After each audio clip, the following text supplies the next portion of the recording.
महाभारत काल में कई ऐसे योद्धा हुए जिन्होंने युद्ध में अपने पराक्रम से विरोधी सेना में जबरदस्त कोहराम मचाया।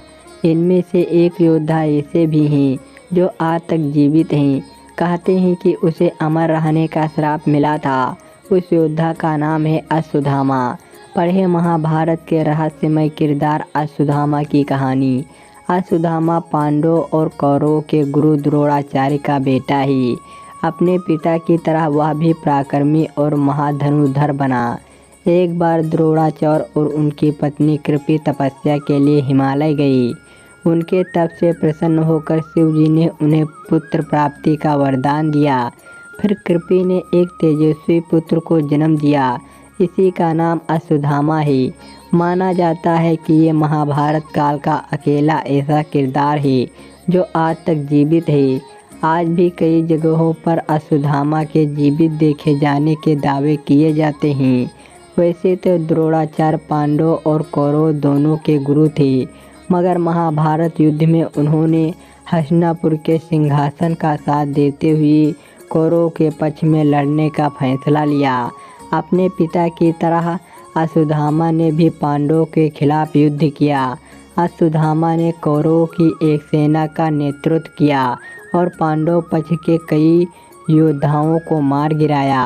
कहते हैं कि जब घटोत्कच के नेतृत्व में राक्षसों की सेना ने आक्रमण किया, जब सभी कौरव भाग खड़े हुए, मगर अश्वत्थामा अकेले वहां खड़ा रहा और घटोत्कच के पुत्र अंजन पर्व को मार गिराया।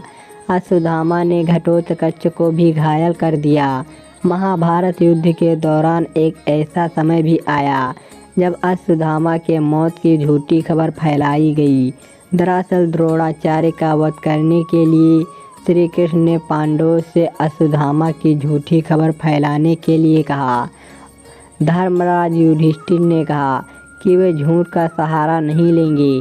फिर श्री कृष्ण के कहने पर युधिष्ठिर ने अश्वत्थामा नाम के हाथी का वध कर दिया। द्रोणाचार्य को जब इनकी खबर मिली तो उन्हें लगा कि उसका बेटा अश्वत्थामा मारा गया। इससे दुखी होकर उन्होंने शस्त्र त्याग दिए। तभी धृष्टद्युम्न ने मौके का फायदा उठाकर द्रोणाचार्य का सिर धड़ से अलग कर दिया। द्रोणाचार्य की मौत के बाद पांडवों ने महाभारत का युद्ध जीत लिया। युद्ध खत्म होने के बाद पांडव अपने शिविर में जीत का जश्न मना रहे थे।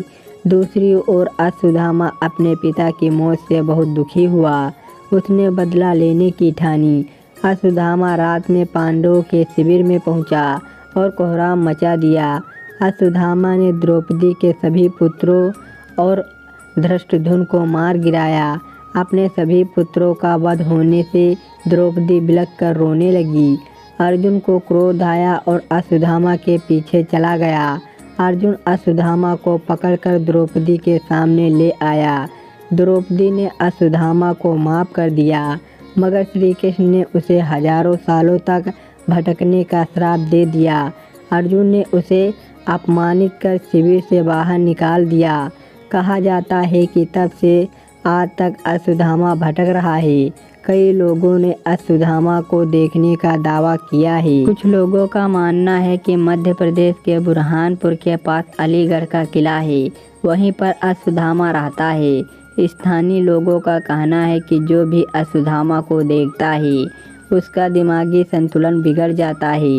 एमपी के ही जबलपुर में नर्मदा नदी के किनारे भी अश्वत्थामा के भटकने के दावे किए जाते हैं। दोस्तों, ये वीडियो पसंद आई हो तो वीडियो को लाइक करें, शेयर करें और चैनल को सब्सक्राइब करिए। धन्यवाद दोस्तों।